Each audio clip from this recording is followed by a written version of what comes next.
Tidak semua pembelajaran itu bersifat kognitif. Tidak semua pemahaman itu melalui kata. Sebenarnya pemahaman yang paling mendalam adalah melalui pengalaman dan rasa.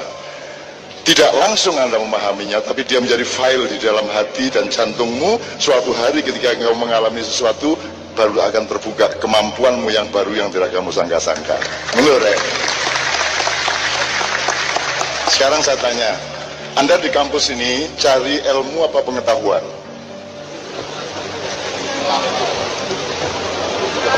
Cari ilmu apa cari pengetahuan? Siapa yang bisa menjelaskan apa bedanya ilmu dengan pengetahuan? Oke, bahasa Inggrisnya ini ilmu apa ya? Science. Nek pengetahuan, knowledge. Nah, yang kamu tahu cari di sini ini science apa knowledge? Kurikulumnya itu persentase knowledge sama science-nya lebih tinggi mana, lebih besar mana? Knowledge. Jadi ibarat truk, knowledge itu bagai kalau isine truk, tapi ilmu atau science adalah mesine truk itu. Nah, Anda kuliah ini kan untuk supaya Anda mampu hidup.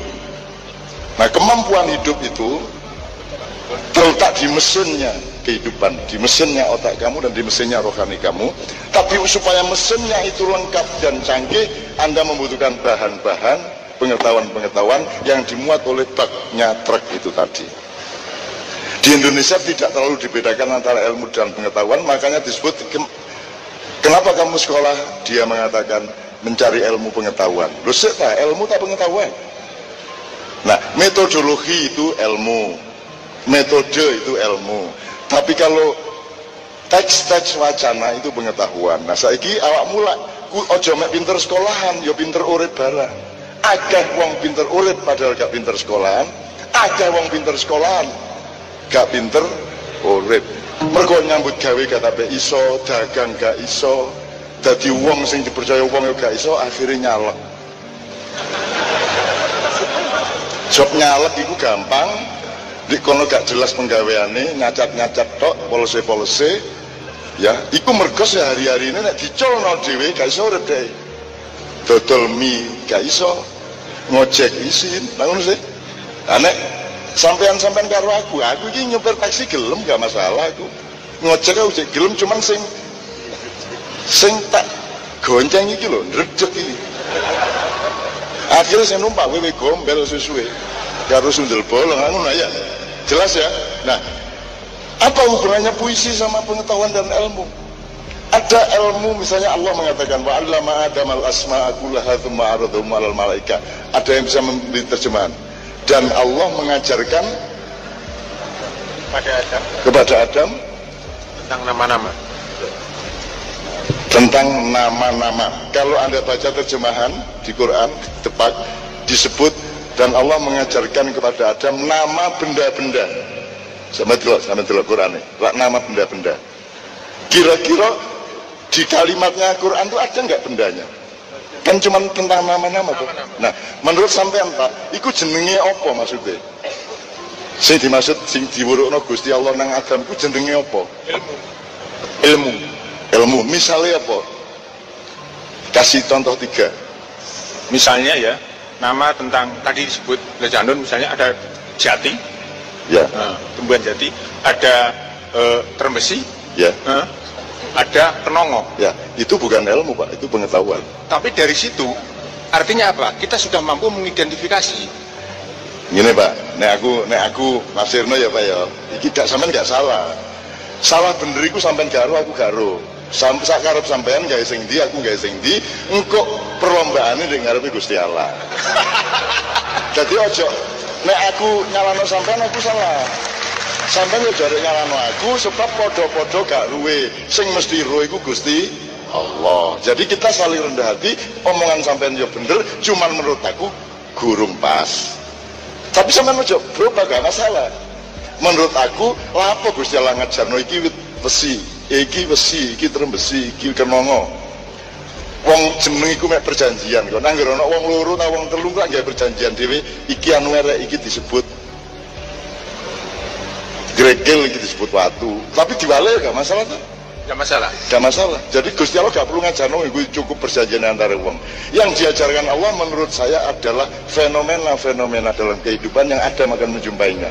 Misalnya hati yang gelisah, hati yang bingung, semangat, adrenalin kita naik misalnya. Jadi fenomena. Sekarang misalnya ada liberalisme, ada bid'ah, ada pokoknya fenomenologi. Itu. Nek ikut terembesi, saya ingin wis, ayo sampean karo aku janji iki disebut kaos kaki gitu ya. Terus sing iku disebut asbak. Apa ya? Angger aku ngomong asbak iku maksudnya iku. Nek aku ngomong kaos kaki maksudnya iku. Itu sandi di antara kita. Ya toh? Enggak masalah toh? Enggak perlu Tuhan di situ. Cukup perjanjian di antara. Jadi semua nama benda itu sekedar hasil perjanjian dalam sebuah komunitas. Tidak perlu Allah untuk mengajarkan itu. Yang diajarkan Allah adalah fenomena-fenomena yang akan kamu temui dalam kehidupan. Misalnya, engkau anakmu nek lahir mesti nangis. Terketokan dirijiku nek anak bayi lahir guyu. Gendeng itu. Wes mesti gendeng iki bayine, ini guyu ya. Ya toh? Siapakah yang mengajari dia menangis, Pak? Allah. Aku takon. Upama Gusti Allah sing ngajari iku langsung diwuruki tangan nggo asisten. Bisa Allah langsung begini padha gak ruwe rek. Iya. Tapi ketoke yo mosok Gusti Allah ci angele pencolotan ana bayi di Ethiopia, ayo nangis. Terus mencolot meneh nang Sidoarjo. Nangis. Terus Gusti Allah mencolot terus rene. Israel yang menjabuti nyawa pencolotan. Cina, ono 10, mencolot nang Australia, mencolot nang Arab, gak, Israel gak situ. Israel gak nek situ. Pokoknya golongan sing bagian itu jenenge Israel. Dan dia tidak membutuhkan pencapaian ruang waktu seperti dunia material. Karena dia gelombang, speednya sangat tinggi. Dia hidup di langit ke-6. Menurut. Jadi yang ngurui bayi nangis Gusti Allah, tapi maksud Gusti Allah aku ini maha besar, masa murui nangis ngono itu. Apa meneh mari ngono murui nyusu. Gusti Allah ngene ya, iki cangkeme digene. Pinyut. Ya masa Gusti Allah Al-Akbar Rahman Rahim murui arek bayi ngenyut ya gak lah kira-kira. Kira-kira mesti ono asistene lak ngono. Nah asistene jenenge malaikat. Malaikat itu dalam tafsir saya epistemologis dari kata muluk atau malik subjeknya. Malaikat adalah rentangan kuasa Allah. Maka cara bacanya dipakai malaikat. Jadi rentangan, tool of God's authority. Kira-kira ngono Mas ya. Iki aja ngarane aku bener. Iku mek tafsirku. Ojo terus kok dimuat di YouTube seolah aku iki membawa kebenaran. Aku gak membawa kebenaran, aku ki mek ngomong saiso-isoku. Sing bener mek Gusti Allah. Iku mang misalnya kok busuk aku gak masalah. Aja meneh kok omonganku. Aku kok busuk gak masalah. Aku gak ono ndek dunya gak padha aku. Ngono lho. Jadi saya tidak akan pernah membela diri saya. Wong saya membela Allah saja belum pernah bisa dan belum pernah punya kesempatan. Jadi saya tidak akan membela diri saya. Jadi sampean kalau aku ngomongnya iki santai aja, Pak. Sampean tak salahno santai ae, kula sampean salahke nggih santai mawon, gak apa-apa, sampeyan padha gak ruwe kok repot sampean ngono ya. Kira ya. Oke, sekarang aku takon, olehmu maca puisi kaya iki ta gak? Apa halus? Halus ya? Berarti kualik musike. Iki sing keras. Padahal kon ndelok koyo ane Haji Santoso ya. Petarung MMA ya. Ternyata halus. Mulane wong ku aja dumeh jare wong Jawa. Ketoke raine ku alus wadak tandange kaya Dursasana yen saudara ngono iki katoke kaya Dursasana tapi ternyata udah Janaka lah ya Lesmana Mandra Kumara. Mas tadi namanya siapa? Setia Mas Pana. Oke, kalau gitu tanpa musik. Sekarang musiknya adalah kesunyian. Silakan mendengarkan, silakan duduk di depan. Kita dengarkan bersama-sama. Moco tak apal? Apal Pak. Aku dewi gak tahu apal puisi-puisi itu situ. kon iso hafal iku berarti kon mendapat hidayah dari Allah, mendapat karomah dari Allah Subhanahu wa taala ya. Berarti jenenge arek wedok kabeh sing ayu hafal kon. Lu temenan hafal temenan iki ya. Tepuk tangan, tepuk tangan.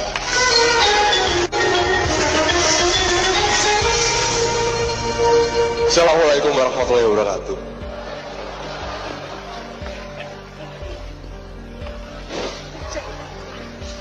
Metamorfosis kecoa dan sampah kompos. Aku adalah daun baru saja gugur dari pohon yang tak ku ketahui akan sejarahnya. Tubuhku terpelanting di sasap angin sore yang belajar brutal. Karena hanya daun, aku tak punya otak yang harus kukhawatirkan ketika tubuhku terhempas di bawah sepatu pantoffelmu.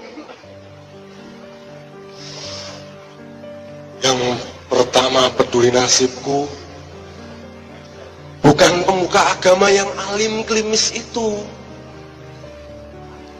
bukan seseorang yang berseragam hijau dan coklat itu, dan bukan juga orang-orang yang berlalu lalang di kiri dan kananku. Yang peduli denganku adalah seekor kecoa. Ia merambat di tubuhku dan menceritakan banyak hal. Tidak juga sepertimu yang gemar bertanya seperti matahari tadi pagi. Nasib memang tak mudah ditebak. Namun aku terhibur. Kecoa yang baik hati itu memberiku sebuah nama. Sampah kompos. Semenjak punya nama, aku bahagia sekali. Lewat senja-senja yang berlalu lalang, aku kabarkan berita bahagia ini. Dan sampai suatu hari, tubuhku yang mengering diambil dan dimasukkan ke dalam akuarium. Tubuhku yang rentah bergoyang-goyang dilumat derita. Air yang bening, gelembung-gelembung, cahaya, dan ikan lohan menaruh simpati kepadaku.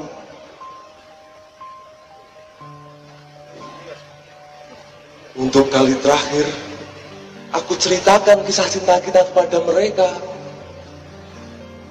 Kebaikan-kebaikan kecoa sengaja aku simpan rapat-rapat demi kamu. Assalamualaikum warahmatullahi wabarakatuh.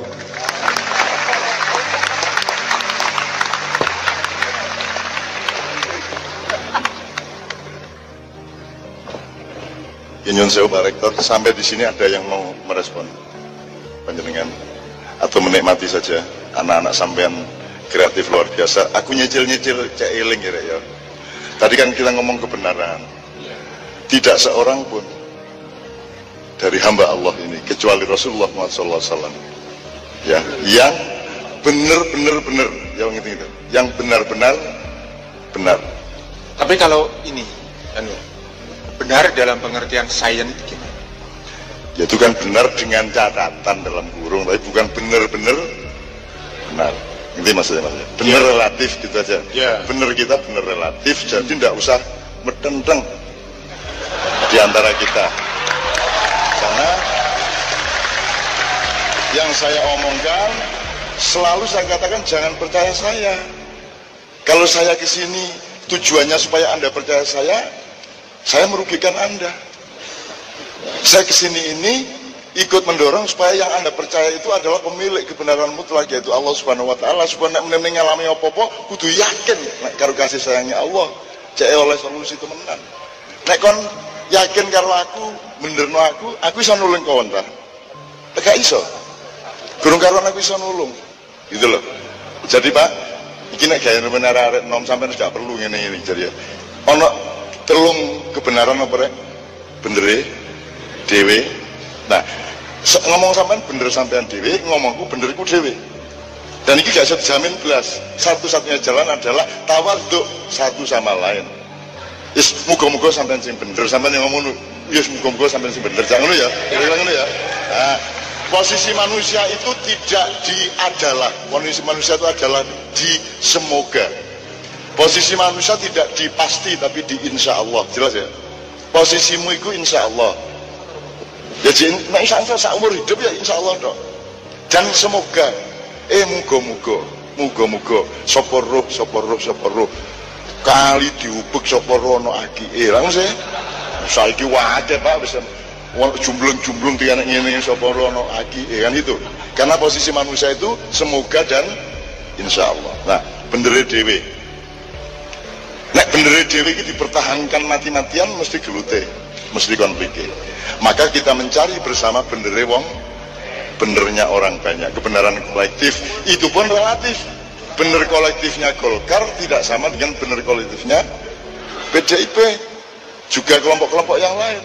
Bener kolektifnya Muhammadiyah tidak bodoh kalau bener kolektifnya NU, Wahabi, Sunni, Syiah, Ahlussunnah, kabeh akhirnya dari bener dewe-dewe turun lagi ke tingkat bener dewe. Maka seharusnya semua manusia ini saling berentang tangan, saling rendah hati dan saling berusaha ngalah setiap kali supaya kita bareng-bareng mencari kebenaran yang lebih tinggi, yaitu benar yang sejati.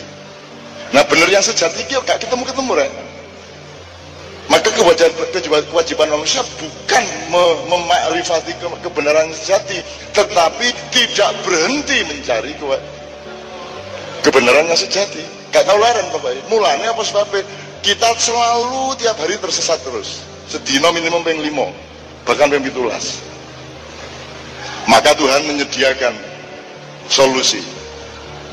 Dikon sembahyang ping 5, masing-masing ono sing rong rakaat, ono rakaat, ono petang rakaat, dan di setiap rakaat kita selalu mohon kepada Allah, ihdinas siratal mustaqim. Siapakah yang mengucapkan, ya Allah berilah aku jalan yang tidak sesat? Siapakah yang ngomong begitu? Ya mosok pedus, ya manusia mesti maksudnya manusia yang merasa masih sesat, maka dia mengatakan ihdinas siratal mustaqim. Kalau dia sudah yakin dan tidak tersesat, untuk apa mengucapkan ihdinas siratal mustaqim? Betul enggak? Maka kita setiap hari adalah orang yang bisa rumongso, aku iki elek, aku iki ini kuntu minadz dzalimin, kan begitu. Nah, nek wong wis merasa bener dan nyalahnya wong liya, aku sing paling medeni nek dunya saiki iki. Nek aku mulane aku diarani kafir seneng. Lho ancane iya kon kae terus goblok kon. Wis kepiyen aku iki. Wong bendino aku iki njaluk jalan sing gak sesat kok. Mulane aku selalu mengatakan ihdinas siratal mustaqim. Dan itu yang merintah Allah, karena Allah tahu bahwa kita ini sebenarnya tidak sesatnya masih sesat. Gitu ya Pak ya. Lah enak sih nek urip ngene iku. Dadi gak muring-muringan. Gitu loh. Jadi saya tuh di kafir liberal di dajal di sembarang itu aku seneng aku, ya Allah tak minta dole kita ambungi arek. Saya gak wani kepada aku ya masalah. Mau kepada tak ngambungi, tak rangkul kayak mewedur ngerangkul pagio. Itu loh sekalian. Jadi bener yang sejati yang kita cari bersama-sama, dan cari selama hidup ini mencari tok. Ketemunya muga-muga. Dan Allah tidak nagih untuk kita nemukan loh. Gak loh mas. Pokoknya kan dolai terus tidak. Kok harus bener itu kok. Contohnya, kon iso manen no parimu. Bisa kamu menanam padi dan memanenkannya. Bisanya kita yang nandur kalau nyirami. Bahwa dia keluar buahnya atau tidak, sapa sing gawe? Allah. Jadi Allah tidak nuntut kita supaya bisa membuahkan padi. Allah itu nuntutnya kene nandur diuri-uri terus menerus, kan begitu. Contoh sing lebih gawat lagi wis takon rabio gawe anak nek iso mula ngantem, iso mula mek apa terbangan karo bojone. Mas jari kate terbangan, ya Dek, ayo Dek. Ya ono istilah anyar iki. Anyar iki engko digawe karo Pak Rektor iki. Terbangan. Gitu ya. Jadi terakhir, Tuhan tidak menuntut kita untuk sukses. Yang dituntut oleh Tuhan adalah kita berjuang tanpa henti sampai titik darah penghabisan. Enak loh Gusti Allah ini. Enak. Gak dikongkon panen, dikongkon nandur. Mulanya ojo leren nandur, jangan pernah berhenti menanam. Rasulullah mengatakan, seandainya besok pagi kiamat, tetap bertanamlah. Waalaikum bil ghirotha. Terus bertanam. Dan tidak pernah putus asa, memang tujuannya bukan panen. Kayak aku ini loh, gak tahu panen rek. Gak tahu dadi opo-opo, gak tahu ndek kursi opo ae, gak tahu oleh opo-opo, gak duwe tarif. Tadi kita ngobrol sama Pak Rektor dan lain-lain. Aku gak jelas tarif itu, aku gak ditarifi anjane mebel ta. TRP saya ini. Karena saya memang tidak jualan. Lho mosok aku gak disangoni lak ngono sih. Loh. Mosok Pak Rektor aku rene gak disuguhi iku malah ono gedang, ono kacang, ono telo. Dan saya tidak perlu, saya mau datang ke Universitas Adi Buana asalkan disediakan kopi, telo, kacang. Masa ngono transaksi? Gak lah, mesti dikai aja. Gendeng ta? Gak disangoni gendeng ta ya. Mesti disangoni. Tapi kalau beliau nyangoni saya, universitas ini nyangoni Kiai Kanjeng, itu bukan transaksi, itu adalah pemahaman dan kasih sayang satu sama lain. Loh. Dan Kiai Kanjeng sebenarnya tidak pernah bertransaksi, memang tidak pernah ya bertaruh. Kadang-kadang ya anak gak mangan temenan. Mungkin gak wani transaksi ya. Karena saya percaya kepada manusia. Benar ya. Tapi yo gendeng akeh sing gendeng ku ya akeh. Aku ya tahu mulih ceramah jadi Imam Khomeini. Aqimu daulatal Islam fi qulubikum. Wah keplok. Terus gone waduh rek, kudu mlaku 3 kilo kayak tutuk jalan raya. Ngono iku aku disusul koncoku jenenge Agung. Tak aku tak susul ya, sip ngono. Begitu wis mari acara dadi Imam Khomeini to aku, dadi kiai besar. Terus Agung uduk-uduk teko Agung nganggo apa? Mlaku, Cak. Lho, yo sule mlaku. Oh wis aku akhirnya melaku karo Agung itu lewat setengah-setengah alas ndek. Terus arek-arek panitia nganggo motor goncengan mari Cak, mari Cak, mari disalib beratus-ratus motor karo mobil mari Cak. Yo gak ono sing nawani aku. Gonceng yo gak ono arek-arek iki anjen dobol. Gondol aku melaku mari Cak, mari Cak, mari. Kene gak ndek motor rene. Wis. Cuman aku selalu suka dengan Surabaya dan Jawa Timur. Kalau aku ke Jawa Barat, ke Bogor, ke Bandung, aktivis-aktivis Islam sangat khusyuk mereka. Kalau mereka menunggu aku untuk acaranya, aku datang dan mereka misalkan saya masuk ke markasnya dan pertanyaan pertama mereka adalah, sudah sholat? Aku batin, koni guru ngekai ngombe. Nagih sembahyang. Koni ku ponakane Gusti Allah tamisan aku. Rasanya hatiku tapi gak ngomong rek. Lho nek nang Surabaya Pak nyusul di Juanda melbu jegler pertanyaane wis mangan Cak. Ngono. Iya lah. Wis mangan. Mari kok dijak mangan kait iki anake sembayang di masjid ndi Cak. Ngono, gak terus sembayang gak ngono. Kula malaikat jenenge wis sembayang. Waduh. Nek ngejak Cak enake sembayang di endi lho kan berbudaya toh. Ngono itu Surabaya top iku. Dadi kon ngenawani aku nagih aku sembayang iku mangkel atiku. Nek mari kok traktir mangan rujak cingur ta apa sembayang lega atiku. Ati mangke Allahu Akbar rujak cingur. Ora ngono sih. Sembayang karo angen-angen rujak cingur ya mending rujak cingur dipangan sik, wudu itu kemu kait sembayang rujak cingure wis wis kelakon iki gak enak di Jawa Barat iki ngono iku pertanyaan kok wis sembayang ya nek arek Surabaya nek rada muring-muring titik sembayang gak sembayang sikil-sikilku dhewe sutang-sutangku dhewe kata apa kon iki. Oke teman sekalian, saya minta Mbak Nia, Mbak Yulin di depan, saya minta Kiai Haji Muzamil untuk maju ke depan.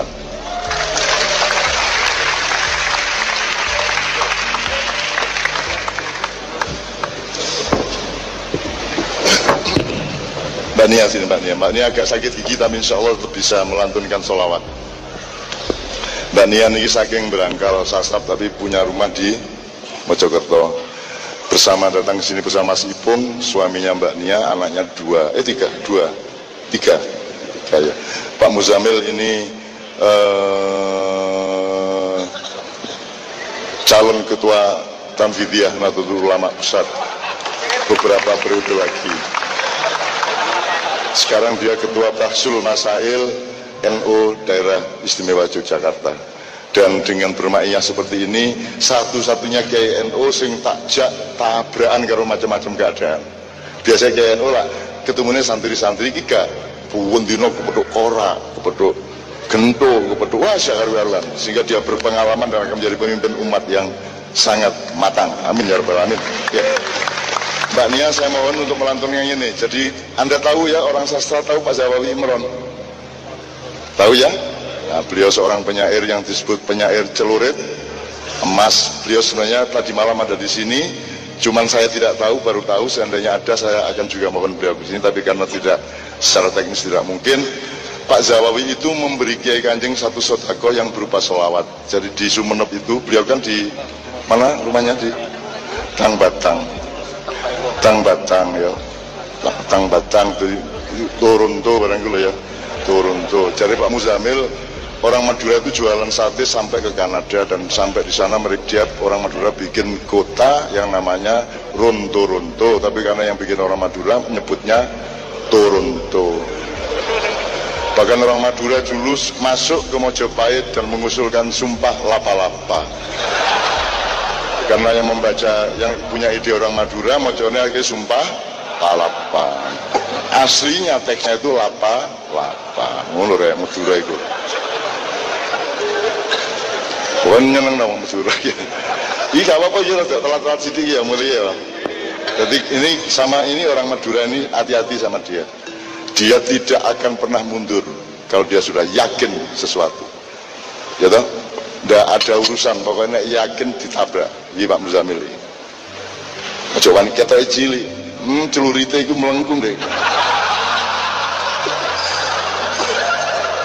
Numpak pesawat jam 8, jam 2 bengi wis di bandara. Ya apa durok saking sregepe. Terus maring zaman biyen tuku tiket langsung melbu, begitu melbu pesawat ngelungguh ngarep dhewe. Padahal tiketnya 18A tadi, tapi lungguh ngarep dhewe, ditegur sama pramugari, Bapak mohon maaf nomornya. Oh sampean di belakang Pak. Loh tidak bisa, saya jam 2 malam sudah di sini. Tidak bisa saya datang duluan, saya paling depan.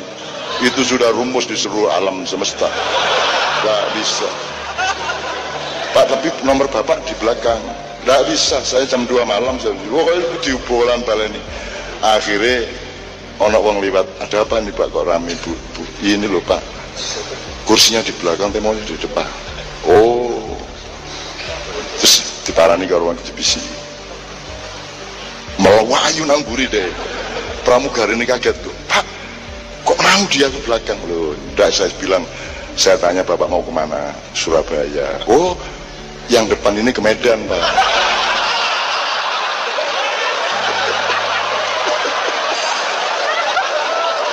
Melawayu namburi. Oke Mas Habib.